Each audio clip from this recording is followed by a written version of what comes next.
Assalamualaikum dan salam sejahtera. Kami mulakan pembentangan kami dengan memperkenalkan ahli kumpulan serta pensyarah kami yang tercinta, iaitu Dr. Masyitoh binti Abdul Muttalib. Saya pergi kepada ahli kumpulan yang pertama, Nurul Nurhalilah binti Abdul Rahman, 279432. Yang kedua, Ahmad Muhajir bin Syaruki, 281744. Yang ketiga, Nur Syahrul Sahira binti Musa, 279047. Yang keempat, Nur Fazilah binti Tuo, 279139. Dan yang terakhir, saya sendiri, Syakir Zafairi bin Abu Bakar, 281984. Sekian sahaja daripada kami. Jumpa di bab seterusnya. Terima kasih. Assalamualaikum warahmatullahi wabarakatuh. Saya Ahmad Muhajir bin Syaruki, nombor metrik 281744, akan memberi penerangan serba sedikit tentang tajuk yang akan kami bentangkan, iaitu kemerdekaan Asia Tenggara daripada tahun 1945 hingga 1957. Seperti yang kita tahu, negara di Asia Tenggara atau yang kini lebih dikenali sebagai ASEAN telah diagontai oleh 10 buah negara, iaitu Vietnam, Laos, Cambodia, Philippines, Brunei, Malaysia, Singapura, Indonesia, Thailand dan Myanmar. Untuk tugasan ini, kami akan memfokuskan kepada dua buah negara sahaja, iaitu negara Malaysia dan juga negara Indonesia.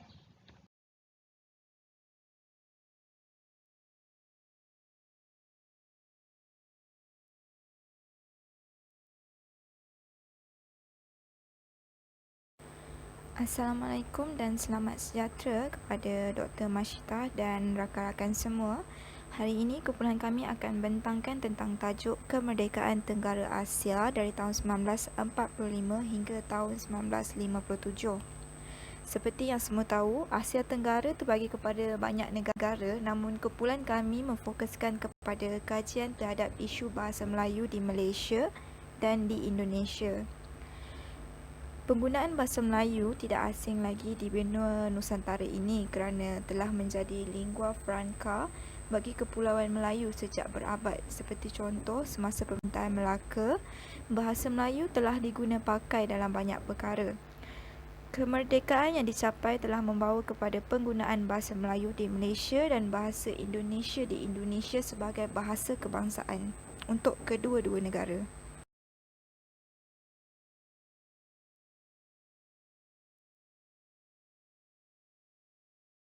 Baiklah, sekarang kami akan membentangkan tentang isu bahasa Melayu di Malaysia. Saya Nur Syahrul Sahira akan membentangkan tentang bahasa Melayu sebagai bahasa dalam perantaraan sosial dan pentadbiran. Bahasa Melayu telah dijadikan sebagai bahasa perantaraan sosial di tanah Melayu sejak dahulu lagi.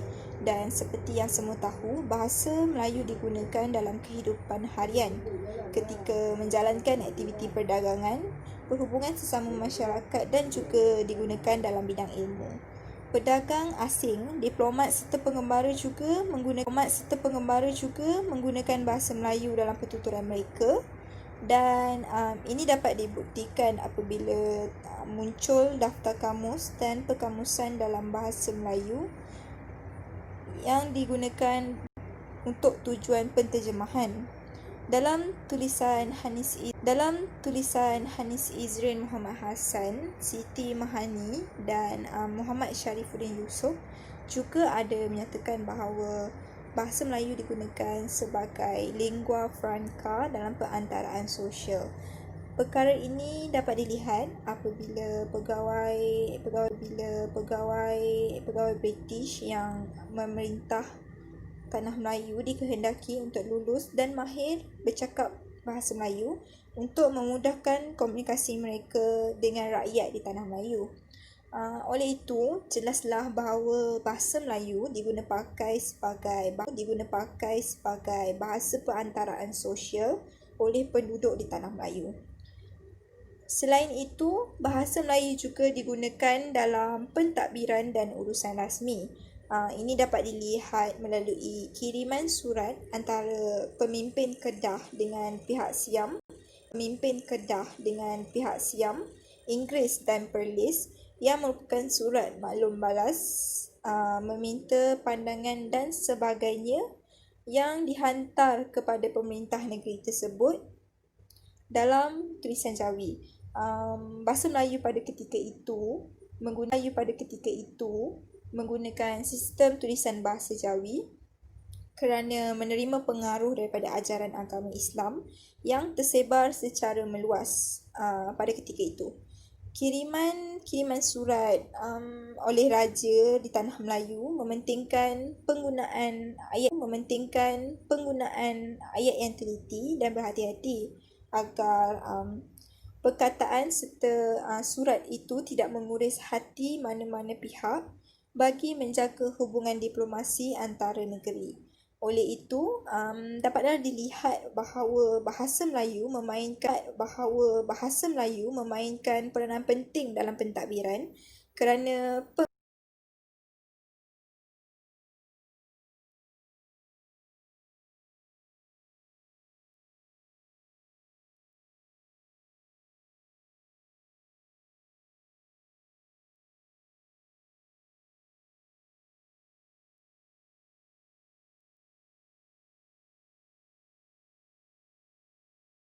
Assalamualaikum dan selamat sejahtera. Saya Nur Fazilah binti Tuo. Saya akan menceritakan tentang pemilihan bahasa Melayu sebagai bahasa kebangsaan antara ahli politik. Pada tahun 1955, berlaku pendaulatan bahasa Melayu sebagai satu alat politik penyatuan negara bangsa Persekutuan Tanah Melayu. Cadangan bahasa Melayu ini telah dilakukan oleh Parti Negara dalam Majlis Perundangan Persekutuan MPP. Cadangan Parti Negara ini mendapat sokongan daripada ahli MPP yang terdiri dari Datuk Haji Muhammad Yusof. Menurut beliau, telah tiba masanya untuk ahli-ahli MPP memikirkan bahasa kebangsaan sebagai alat pembinaan negara yang akan merdeka. Anggota MPP yang lain juga turut menyokong cadangan bahasa Melayu sebagai bahasa kebangsaan. Antara ahli MPP yang menyokongnya adalah SOK Ubaidullah, Encik Muhammad Yusof, Haji Ahmad Fuad, Leong Yikoh, Tunku Abdul Rahman, Sa'adun Zubair dan Ar-Rahmani. Disebabkan itu, anggota MPP telah bersetuju bahawa sebilik suara untuk menerima bahasa Melayu sebagai bahasa kebangsaan Persekutuan Tanah Melayu.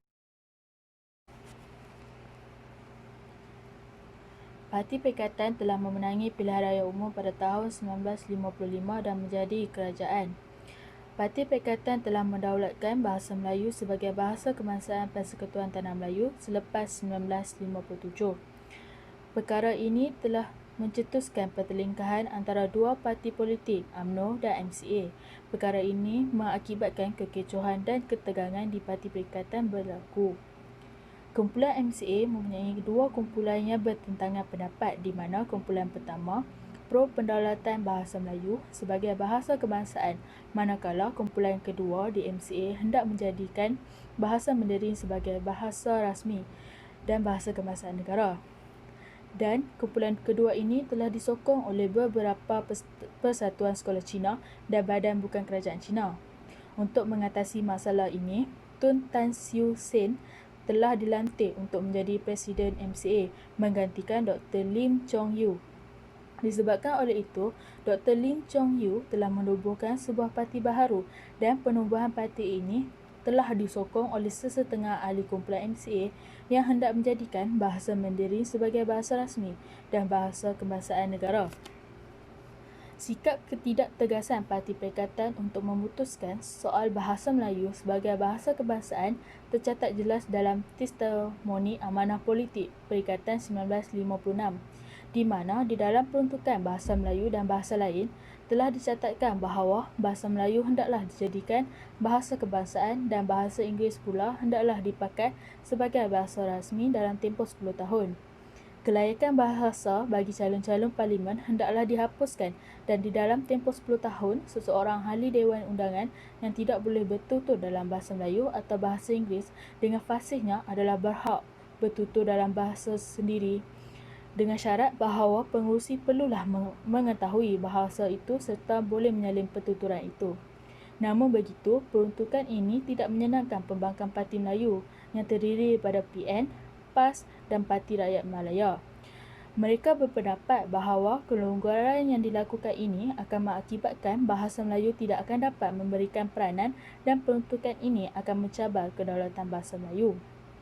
Namun begitu, terdapat tentangan dari Parti Buruh Malaya yang mendesak agar bahasa Mandarin dijadikan bahasa kebangsaan, manakala sekolah Cina diterima sebagai sistem sekolah kebangsaan, dan tentangan ini disokong oleh sesetengah anggota MCA dan Dr. Lim Chong Yu. Kesimpulannya, terdapat banyak halangan untuk menjadikan bahasa Melayu sebagai bahasa kebangsaan untuk tanah Melayu. Pendaulatan bahasa Melayu sukar dilaksanakan akibat daripada tentangan beberapa ahli politik dan parti-parti politik yang tidak bersetuju dan hendak menjadikan bahasa lain sebagai bahasa kebangsaan.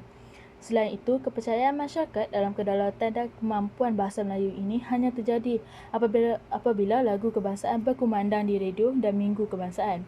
Hasrat kerajaan untuk menjadikan bahasa Melayu sebagai bahasa kebangsaan tidak mudah dilaksanakan hingga terjadinya peristiwa 13 Mei 1969. Assalamualaikum dan salam sejahtera. Asas 50 penting bagi perkembangan sejarah persuratan Melayu. Ianya merupakan salah satu cara bertabatkan bahasa Melayu pada zaman pasca merdeka. Melayu merupakan salah satu bahasa yang mula berada di tanah Melayu berabad-abad berdasarkan bukti-bukti yang telah ditemui. Dari bahasa Melayu kuno sehinggalah bahasa Melayu moden, perubahan telah banyak berlaku bagi membentuk bahasa mengikut peredaran zaman. Penggunaannya semakin berkembang, terutama di zaman Perang Merdeka, iaitu di mana zaman itulah pengukuhan bahasa Melayu semakin rancak diperkukuhkan hanya di alam Melayu.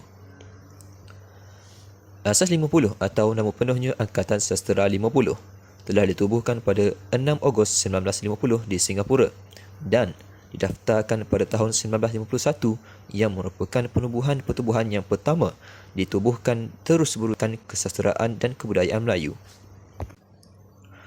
Persatuan itu telah diasaskan oleh beberapa orang penulis Melayu Singapura dan sebahagian besarnya merupakan penulis-penulis dan pengarang-pengarang tanah Melayu yang terpaksa berhijrah ke Singapura akibat tekanan penjajah Inggeris terhadap kegiatan politik dan kreativiti mereka. Di antara tokoh yang paling terkenal iaitu Osman Awang. Gambar beliau dapat dilihat di slide yang telah dipaparkan. Secara umumnya, penubuhan asas 50 ini ialah untuk memperluas dan mempertinggikan mutu sastera Melayu, melindungi hak-hak dan kepentingan para penulis dan para pengarang serta mengadakan pembaharuan dalam sastera. Ianya bergerak dengan cita-cita memajukan bahasa dan sastera Melayu sebagai alat untuk menuju ke arah kemerdekaan, keadilan sosial dan kemajuan fikiran selari dengan konsep perjuangannya iaitu seni untuk masyarakat atau seni untuk rakyat. Pada Mac 1994, Asas 50 telah menghantar memorandum kepada pihak kerajaan berkenaan dengan tulisan Rumi untuk bahasa Melayu. Perjuangan Asas 50 dalam memperjuangkan bahasa Melayu diteruskan dengan menghantar memorandum berkenaan soal kedudukan bahasa Melayu sebagai bahasa pengantar umum dan pengantar di sekolah-sekolah sehingga ke peringkat universiti pada bulan Disember 1954. Kongres ketiga pada bulan September 1956 di Johor Bahru dan Singapura telah memutuskan untuk menubuhkan Dewan Bahasa dan Pustaka bertujuan sebagai pusat bagi menjaga hal ehwal persuratan Melayu serta menyiasat dan memperhalusi hasil kesasteraan Melayu sejak zaman kuno. Selain itu, telah dibincangkan berkenaan cara mengembangkan bahasa kebangsaan menerusi persekolahan dan pendidikan. Pada bulan Jun 1956, selepas Dewan Bahasa dan Pustaka ditempatkan di Bukit Timbalan, langkah pertama yang diatur oleh mereka ialah mengembangkan bahasa Melayu sebagai bahasa kebangsaan dan bahasa rasmi negara. Suka untuk diutarakan bahawasanya Dewan Bahasa dan Pustaka merupakan perbadanan yang sangat penting dalam pembinaan ilmu pengetahuan bahasa Melayu. Penang Free School 1819 iaitu sebuah sekolah Melayu di Gelugur yang tertua di Malaysia merupakan pemula kepada sekolah-sekolah Melayu yang memasukkan bahasa Melayu ke dunia pendidikan. Bahasa Melayu juga sebagai bahasa pengantar di sekolah-sekolah dinyatakan dalam laporan Razak 1956 melalui gagasan.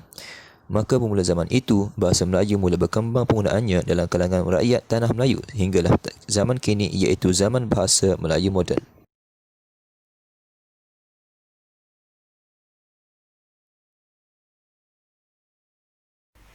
Seterusnya, kami akan membentangkan tentang isu yang berlaku di Indonesia.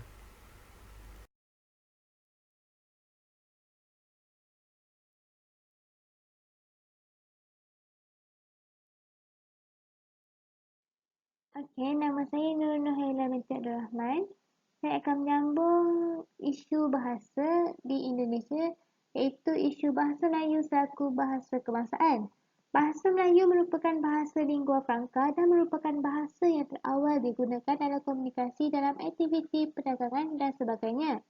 Kesedaran mengenai bahasa Melayu dapat menyatukan pelbagai etnik rumpun yang berbeza di Nusantara menerusi perjanjian yang dibuat pada tahun 1928 oleh Belanda di Hindia Timur Belanda, iaitu dikenali sebagai Indonesia sekarang.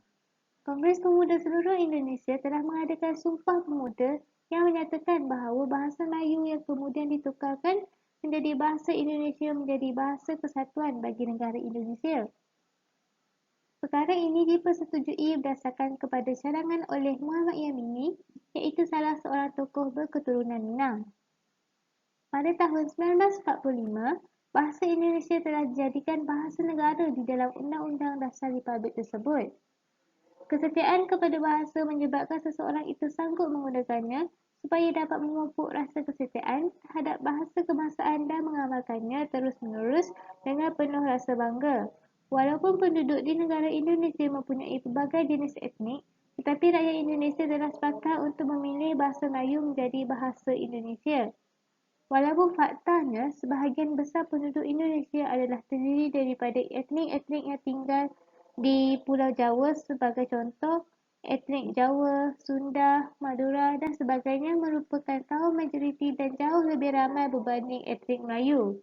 Bahasa Melayu berperanan sebagai bahasa penyatuan yang mampu menyatupadukan rakyat Indonesia yang berjuta jumlahnya. Malah, pelajar asing yang ingin menyambung pengajian di Indonesia harus mengambil peperiksaan bahasa Indonesia.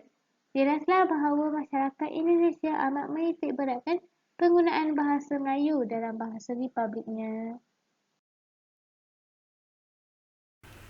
Assalamualaikum warahmatullahi wabarakatuh. Saya Ahmad Muhajir bin Syaduki, nombor matrik 281744.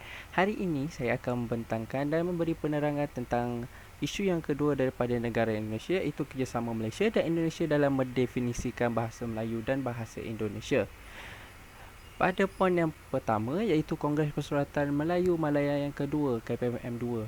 KPMM2 ini telah dianjurkan pada 31 Disember 1953 sehingga 2 Januari 1954 di Seremban, dan ia bertujuan untuk mencadangkan Persekutuan Tanah Melayu menjadikan bahasa Melayu ini sebagai bahasa rasmi dan tulisan Rumi menjadi tulisan rasmi untuk Persekutuan Tanah Melayu untuk mengembangkan dan meluaskan lagi bahasa Melayu.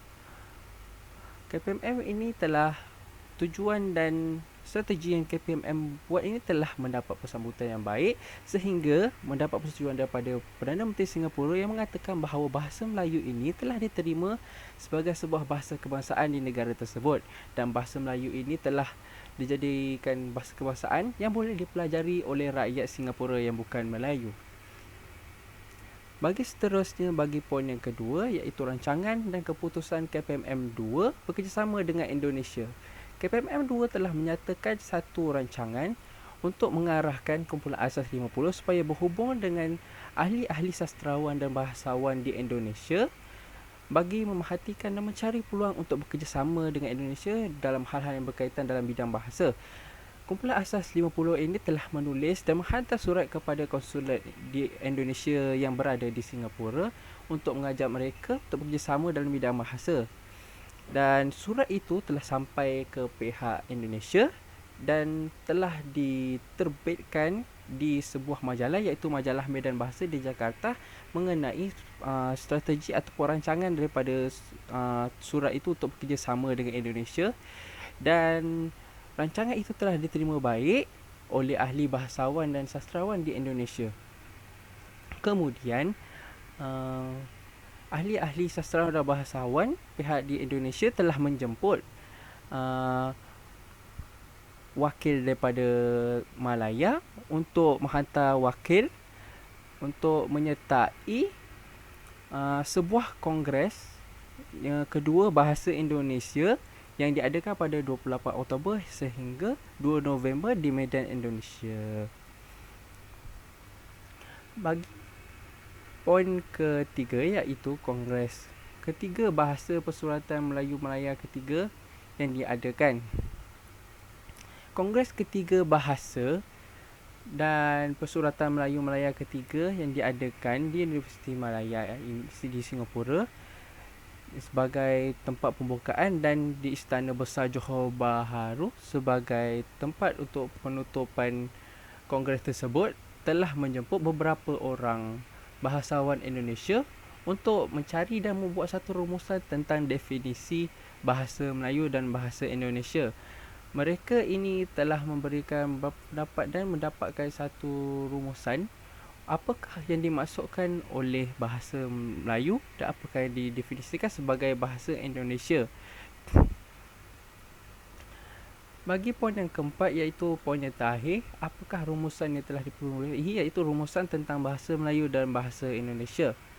Rumusan yang telah diperolehi daripada kongres itu adalah bahasa Melayu dan bahasa Indonesia itu hanya berbeza pada nama sahaja kerana perbezaan politik Indonesia dan tanah Melayu, serta bahasa Melayu bahasa Indonesia terkaya perbendaharaan katanya dengan kata-kata daerah dan Belanda. Ini bermaksud bahawa bahasa Melayu dan definisi ini yang dibuat ini merupakan hasil daripada pendapat bahasawan dan pemimpin bangsa yang merupakan pereka bahasa itu.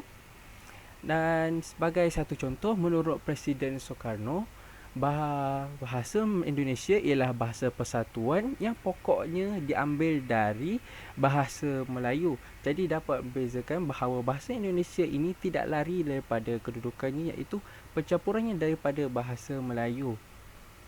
Dan ia telah memberikan gambaran bahawa bahasa Indonesia dan bahasa Melayu ini serupa kerana bahasa Indonesia ini juga lahir daripada bahasa Melayu. Dan perbezaan ketara daripada bahasa Indonesia dan bahasa Melayu ini hanyalah daripada ejaan dan juga maksud-maksud perkataan. Dan daripada maksud perkataan itu telah menimbulkan satu lagi perasaan untuk bekerjasama dalam bidang bahasa ini untuk menyamaratakan ejaan dan juga kosakata yang berbeza di antara bahasa-bahasa kedua bahasa tersebut. Okey, sudah sampai kita kepada penghujungnya. Kesimpulannya, berdasarkan kepada sejarah perkembangan serta peranan yang dimainkan oleh bahasa Melayu di Nusantara ini sejak sekian lama, tidak dapat dinafikan lagi bahawa bahasa Melayu adalah bahasa tempatan yang paling layak untuk diangkat martabatnya sebagai bahasa kebangsaan. Bahasa Melayu telah digunakan di rantau Nusantara sejak zaman berzaman iaitu mulai dari Kerajaan Champa, Kerajaan Sriwijaya, Kesultanan Melaka hinggalah ke era kemerdekaan yang mewujudkan negara-negara moden di alam Melayu pada hari ini seperti negara Malaysia dan juga Indonesia. Sekian, terima kasih.